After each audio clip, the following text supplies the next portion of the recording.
I was 43 minutes late to my wife's memorial service. And by the time I reached the front gate of the Karori Cemetery Chapel, my son's wife was already standing on the steps, with her arms folded across her chest like a bouncer at some Wellington nightclub. The southerly had been brutal that morning. The kind of wind that comes off Cook Strait and finds every gap in your coat, and the traffic on Arrow Street had been backed up for nearly an hour because of a burst water main near the university. I had rung my son 3 times from the car. He hadn't answered once. My name is Henry Whitfield. I am 68 years old. And on the 14th of August, I buried my wife Rosemary. Except I didn't, because they buried her without me. Henry. My daughter-in-law said my name, the way you'd say the name of a stray dog that had wandered onto your lawn. Her name is Caitlin. She is 34 years old. She married my son Andrew 9 years ago in a small ceremony at her parents' vineyard in Martinborough. And Rosemary had cried the entire drive home that night. Not from joy, but because she had said to me, very quietly, "Henry, that girl looked at me like I was a piece of furniture." She hadn't decided whether to keep. Rosemary was right about most things. She was right about that. Caitlin. Love. I'm so sorry. The traffic. On Arrow Street. It's done, Henry. I didn't understand the words at first. I had been rehearsing my apology the entire drive over. The entire walk up the hill from the visitors' car park, where I'd had to leave the Honda because the chapel lot was full. I had a small bunch of rosemary in my hand, not the flower, the herb. From our garden in Kandala. The garden Rosemary had planted herself in 1987 when we'd first moved into the house, the garden she'd tended every weekend for 38 years until the cancer in her pancreas had taken her hands away from her. What's done? Caitlin tilted her head. She was wearing a black dress that I knew, because Rosemary had pointed it out in a magazine once, cost more than what I used to bring home in a fortnight when I was still working at the council. The service, it's finished. We've already said our goodbyes. It's only 10:10. The notice in the Dominion Post said 11. We moved it up. I rang you yesterday. She hadn't. I checked my phone every hour. I have to. Because I take a tablet for my heart at 6, and another at noon, and another at 6 again. And I'd set alarms when Rosemary first got sick, because I needed to keep myself well enough to keep her well. There had been no call from Caitlin yesterday. There had been no call from anyone except the woman from the funeral home asking whether I'd brought the photograph for the memorial board. Caitlin, I didn't get a call. Well, that's not really my problem, is it, Henry? Behind her, the chapel doors opened and people began to file out. People I'd known for 40 years. Rosemary's old colleagues from the school in Newtown, where she'd taught Year 5 for 2 decades. Her sister Patricia, who lived up in Whangarei and must have driven down the night before. Our neighbors, the Tuilagis, who had brought us meals every Tuesday for the last 6 months because they could see I was barely holding myself together. They walked past me. Some of them looked confused. Some of them looked embarrassed. Most of them just looked away. My son Andrew came out last. He was wearing the suit I'd bought him for his university graduation in 2009. He must have had to let it out. He saw me standing on the path. His face did something strange, a flicker of something that might have been shame. But it was gone before it had properly arrived. Caitlin walked over to him and put her hand on his arm, and he turned away from me. He turned away from me. I want you to understand something. My son Andrew is 41 years old. I taught him to ride a bicycle on the footpath outside our house in 1991. I sat up with him the entire night before his school certificate exams in 2000, drilling him on quadratic equations because his mother had a parent-teacher meeting, and I was the only one home. When he broke his collarbone playing rugby for Onslow College, I drove him to A&E at Wellington Hospital at 2 in the morning and stayed with him until the bone was set. And on the way home, he told me he loved me. And I told him I loved him too, And that was the kind of thing fathers and sons said to each other in our family. We were not a family that turned away from each other. But he turned away from me on the steps of the Karori Cemetery Chapel on the morning of his mother's memorial service, and Caitlin led him to a black BMW that I knew Rosemary had not approved of when they'd bought it last winter, and they drove away without saying a word to me. I sat down on the cold stone steps. The rosemary in my hand had been crushed in my fist without my noticing. I could smell it now. The smell of her. The smell of the woman I had loved since I was 26 years old. The woman who had taught me how to be a person. The woman who I had washed and fed and turned in her bed every 2 hours for the last 14 months of her life, while my son and his wife had visited exactly 4 times. 4 times. I'd kept count. Not because I was bitter, but because Rosemary had asked me to keep count. She had asked me to keep count of a great many things. My phone buzzed in my pocket. I assumed it would be Andrew, finally come to his senses, ringing to apologize. It wasn't. It was a notification from Instagram. I don't use Instagram. I had only set up the account because Caitlin had insisted, 3 Christmases ago, that it was the only way to see photos of any potential grandchildren, though no grandchildren had ever materialized. I'd never posted anything. I'd never followed anyone except her. Caitlin had posted, 11 minutes ago, a photograph of my wife's coffin. The coffin was made of native rimu. I knew this because I had chosen it 3 weeks before Rosemary died. Sitting in the funeral director's office in Tinakori Road, with a folder of options on my lap, and Rosemary's voice in my head telling me she didn't want anything fussy. The coffin was covered in white flowers. Hydrangeas, I think. Rosemary had hated hydrangeas. She had told me once they reminded her of her mother's funeral in 1979 and the whole horrid business of pretending to grieve for a woman who had never been kind to her. The caption on Caitlin's post read, "Today we said goodbye to the most extraordinary woman. My mother-in-law, Rosemary, was a second mother to me, and I will carry her with me always. She was surrounded by love in her final journey, and I take comfort in knowing that we honored her exactly as she would have wanted. Rest in peace, Rosemary. You were one of a kind." There were already 47 comments. People I had never met telling Caitlin what a beautiful tribute she was. What a devoted daughter-in-law. How lucky Rosemary had been. There were photographs of Caitlin arranging the flowers that morning. There was a photograph of Caitlin and Andrew standing at the lectern. There was a photograph of the order of service, which I had never seen, which had been printed without my name in it. I sat on those steps for a long time. The wind tugged at the collar of my coat.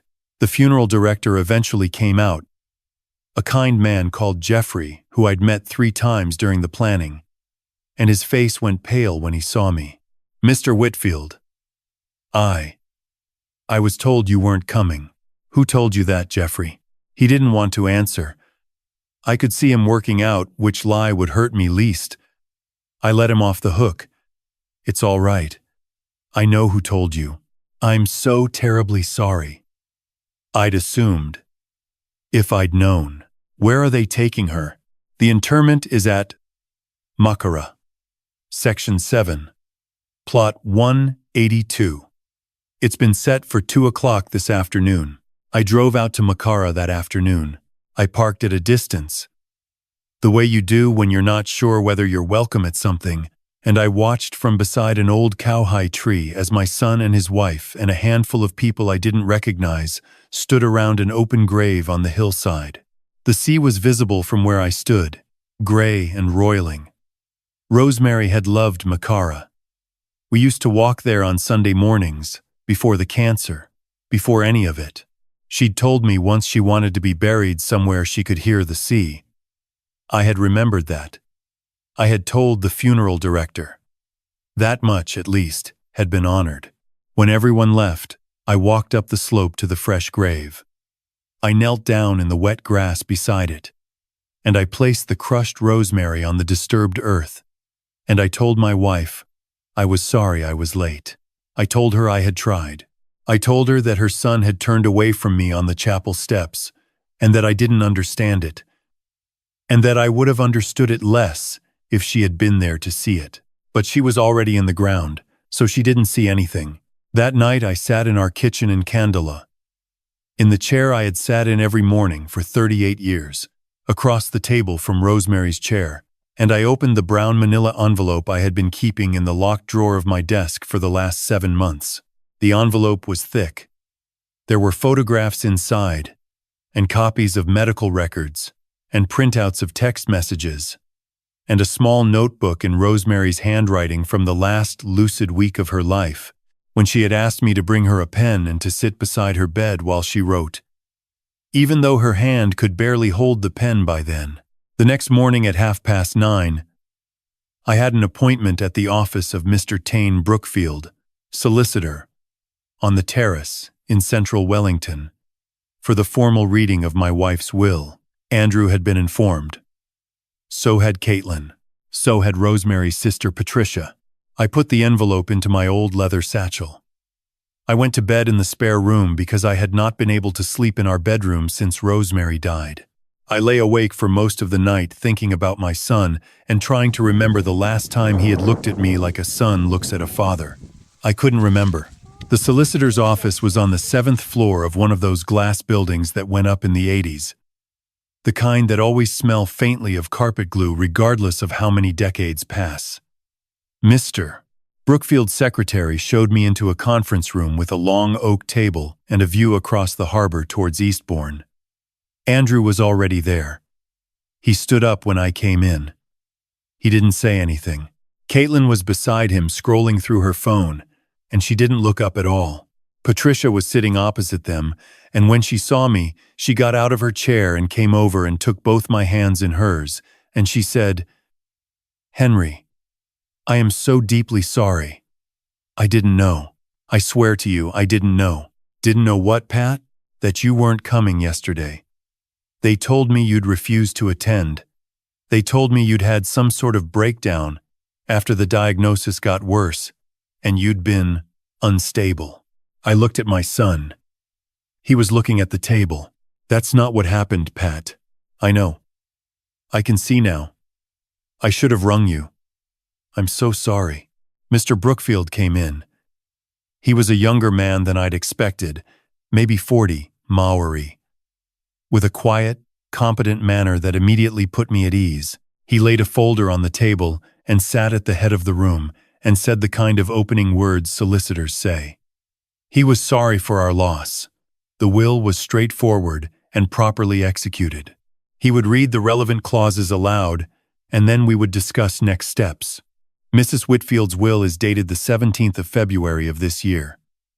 It was witnessed by her general practitioner, Dr. Margaret Sion, and by her hospice nurse, Miss Helen Patterson. She was certified at the time of signing as being of full mental capacity, having undergone an independent capacity assessment 2 days prior.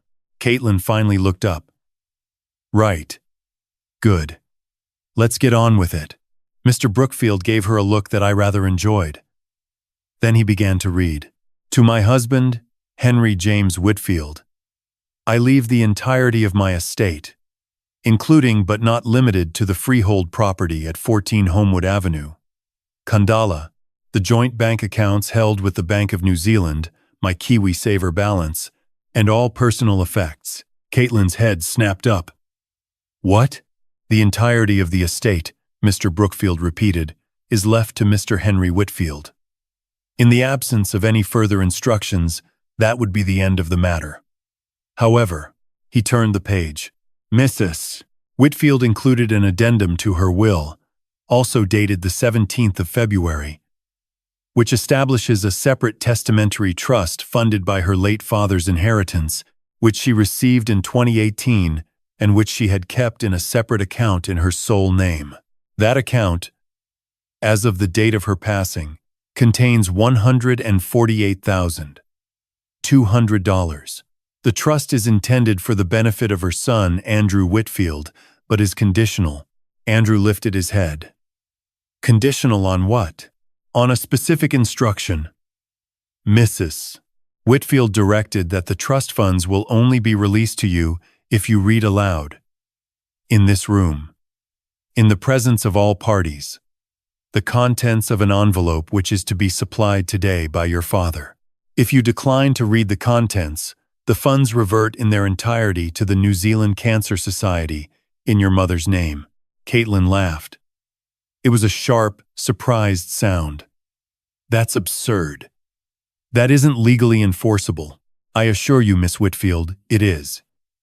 Mrs. Whitfield was very clear about her wishes. She also recorded a video statement explaining the addendum, which I have on file, should anyone wish to challenge the will. Andrew looked at me. He looked at me properly for the first time in I don't know how many months. There was something in his face that I hadn't seen since he was about 15, and he'd done something he was deeply ashamed of, and he'd come to me to confess it. Dad, what's in the envelope? I opened my satchel. I took out the brown manila envelope, and I slid it across the polished oak table to my son. He put his hand on it, but he didn't open it. Dad, what's in it? Your mother asked me to compile it, son. She started asking me about 18 months ago. I want you to know that. She started asking me before things got really bad. She was still herself. She knew what she was doing. Dad, please. What is it? It's a record of the last 14 months of her life, from the day she was diagnosed until the day she died. Every appointment, every treatment, every phone call, every visit, every promise that was kept, and every promise that wasn't. Caitlin had gone very still beside him. Andrew opened the envelope. He took out the first page. It was the diagnosis letter, dated the 2nd of June last year, from the oncologist at Wellington Hospital. Stage 4, pancreatic cancer.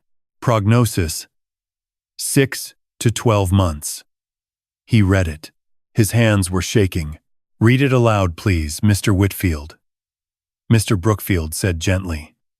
Those were your mother's instructions. So Andrew read. He read the diagnosis aloud. He read the treatment schedule.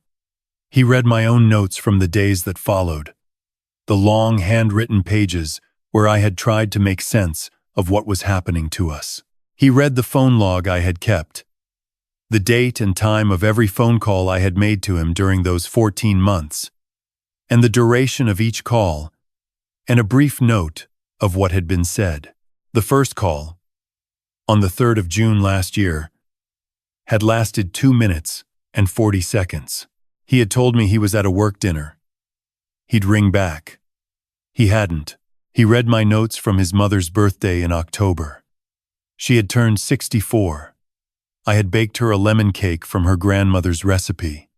He had sent a text message saying, "Happy birthday." Caitlin had not sent anything. He read about the night in December when his mother had screamed for 2 hours straight because the morphine wasn't working, and I had not been able to reach him because his phone had gone to voicemail 13 times in a row. 13 times. I had counted because I had needed something to count to keep myself from breaking. He read about the 4 visits. The first was in July, when his mother had still been able to walk with help. He had stayed for 47 minutes.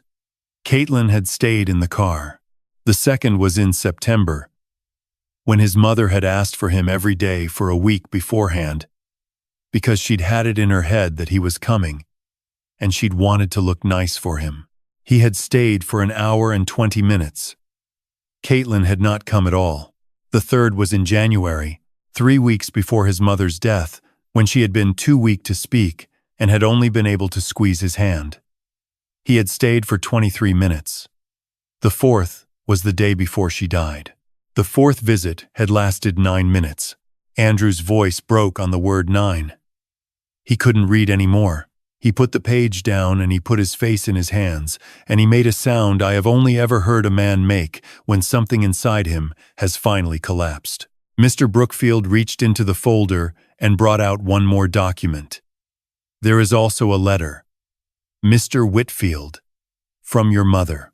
She asked that I read it aloud, given that it was likely you would not be able to. Caitlin stood up. We're leaving. "You may leave at any time, Miss Whitfield," said Mr. Brookfield mildly. "But the trust funds will not be released without the full reading." Caitlin sat down. Mr. Brookfield read my wife's letter. I had read it once, 6 weeks before she died, when she had given it to me in a sealed envelope and told me to put it with the others. I had not been able to read it twice, so I sat in that conference room and I listened to my wife's words in another man's voice, and I closed my eyes, and I let her speak. She told my son that she loved him. She told him she had always loved him. She told him she understood why he had stayed away, that watching her decline had been frightening, and that fear was a human thing. And she did not blame him for being afraid, but she told him she did blame him for choosing his fear over her need. She told him that there is a difference between failing and abandoning, and that he had crossed from one into the other, and that she had felt it every day.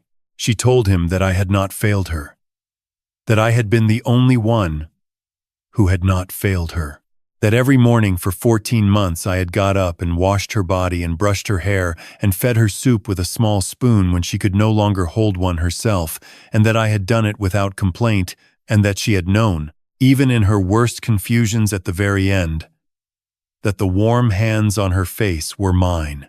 She told him that she was leaving the house and the savings and everything to me because I had earned them many times over, and because she was not going to allow anyone to take from me what little I had left. And then she told him about the trust. She told him she was leaving him her father's money on one condition only, that he hear, in his own voice, the record of what he had not done, not as punishment, as a chance to know the truth and to choose, knowing it, what kind of man he wanted to be from this point forward. She said she hoped he would read it. She said she hoped he would take the money and use it to be a better man and a better son to his father, who was going to need him in the years ahead. She also said something else. Something I had not known was in the letter. She said that she had been keeping a closer eye on Caitlin than anyone had realized. She said that she had asked me, in one of her last lucid weeks, to instruct our solicitor to look into Caitlin's financial affairs as part of the estate planning. She said the results were attached to her letter. Mr. Brookfield turned the page. He cleared his throat. He looked at Caitlin. Caitlin had gone the color of skim milk. Mrs. Whitfield's instructions included a financial inquiry. The findings are as follows. Over the last 3 years, Mrs. Caitlin Whitfield has transferred a total of $112,000 from a joint account held with her husband, Mr. Andrew Whitfield, into a personal account held in her maiden name at a different bank.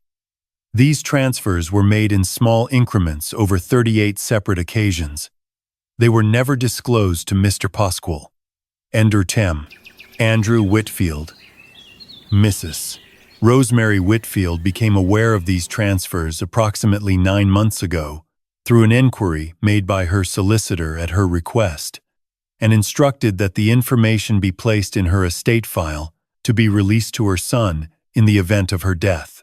The silence in the room was the loudest sound I have ever heard. Andrew slowly turned his head and looked at his wife. "You stole from me." "Andrew, it isn't what it looks like. I was setting aside. You stole from me.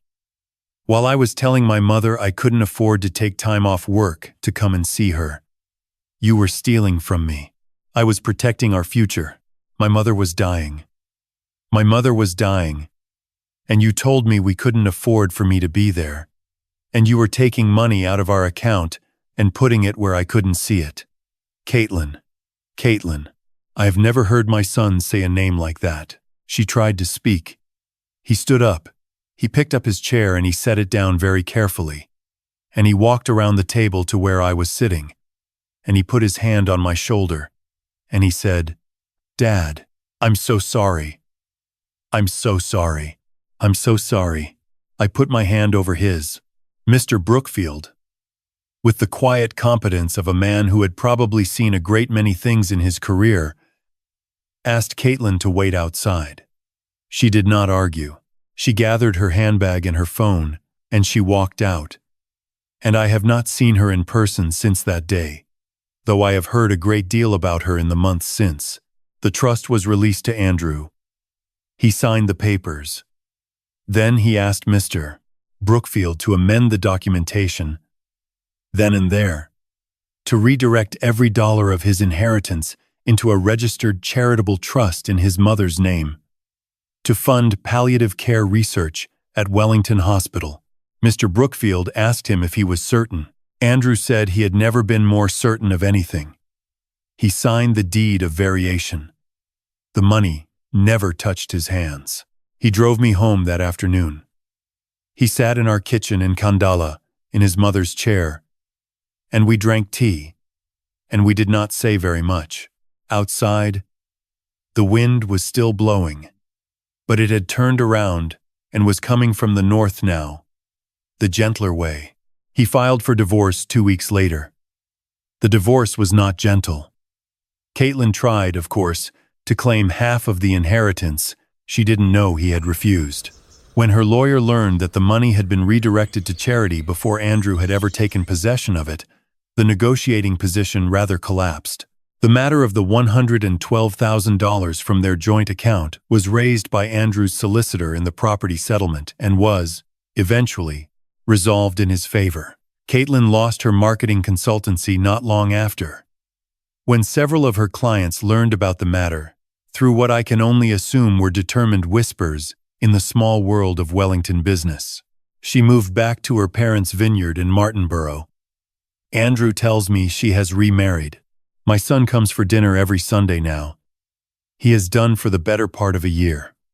We do not always talk easily. There are silences between us that I do not think will ever entirely fill in. But he sits in the kitchen, and he helps me with the dishes afterwards, and he tells me about his work, and sometimes he tells me about how he is doing in the counseling sessions he started attending after the divorce. He told me once, sitting at our kitchen table with the rain on the windows, that the hardest thing he had to learn was that his mother had been right, that there is a difference between failing and abandoning. He said he had let himself believe, for years, that being busy was the same as being unavailable, and that being unavailable was the same as being unable.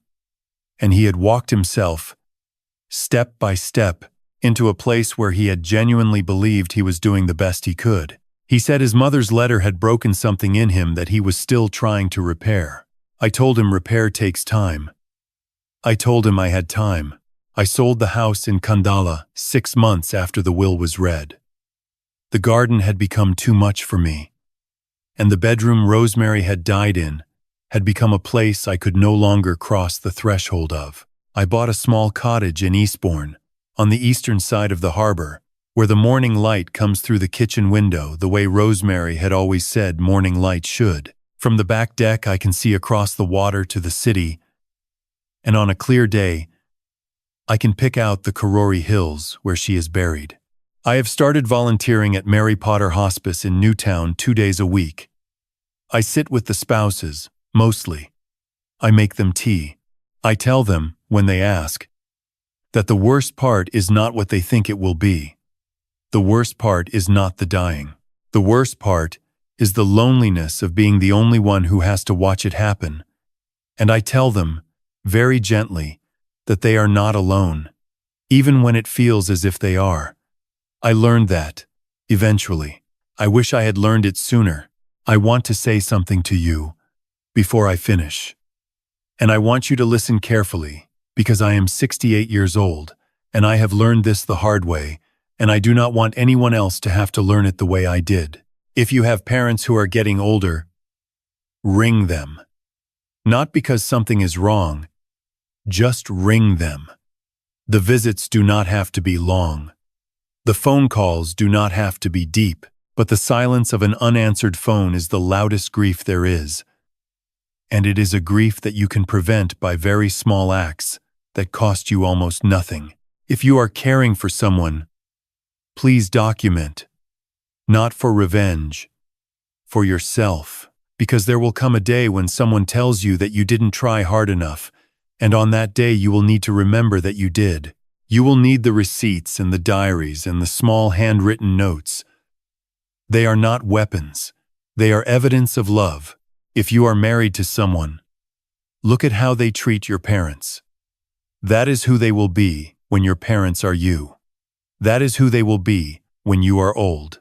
And if there is someone in your life that you have been avoiding because their illness frightens you, please go and see them. Today, this week, bring nothing. Say nothing important. Just sit with them and hold their hand and let them know that they have not vanished from the world while they are still in it. You will not regret going, I promise you that. You will only ever regret the times you didn't. My wife Rosemary was the bravest person I have ever known. She knew, when she sat down to write that addendum to her will, that she was not doing it to punish our son. She was doing it to give him a chance to come back to himself. She believed in him more than he believed in himself, even at the end, even when he had given her so little reason to. That is what mothers do. That is what good people do. I miss her every single morning when I wake up and reach across the bed and find no one there. But I am not alone. My son sits at my table on Sunday nights. The families at the hospice need me on Tuesday and Thursday afternoons. The small cottage in Eastbourne creaks in the wind, and I have learned to hear in those creaks not absence, but the small steady sound of a life that is still going on. Rosemary would have wanted that. She told me so, in the last words she ever spoke to me, on a gray afternoon in February, with the rain coming sideways across the harbour. She said, "Henry, live." And so, every day, I am trying to.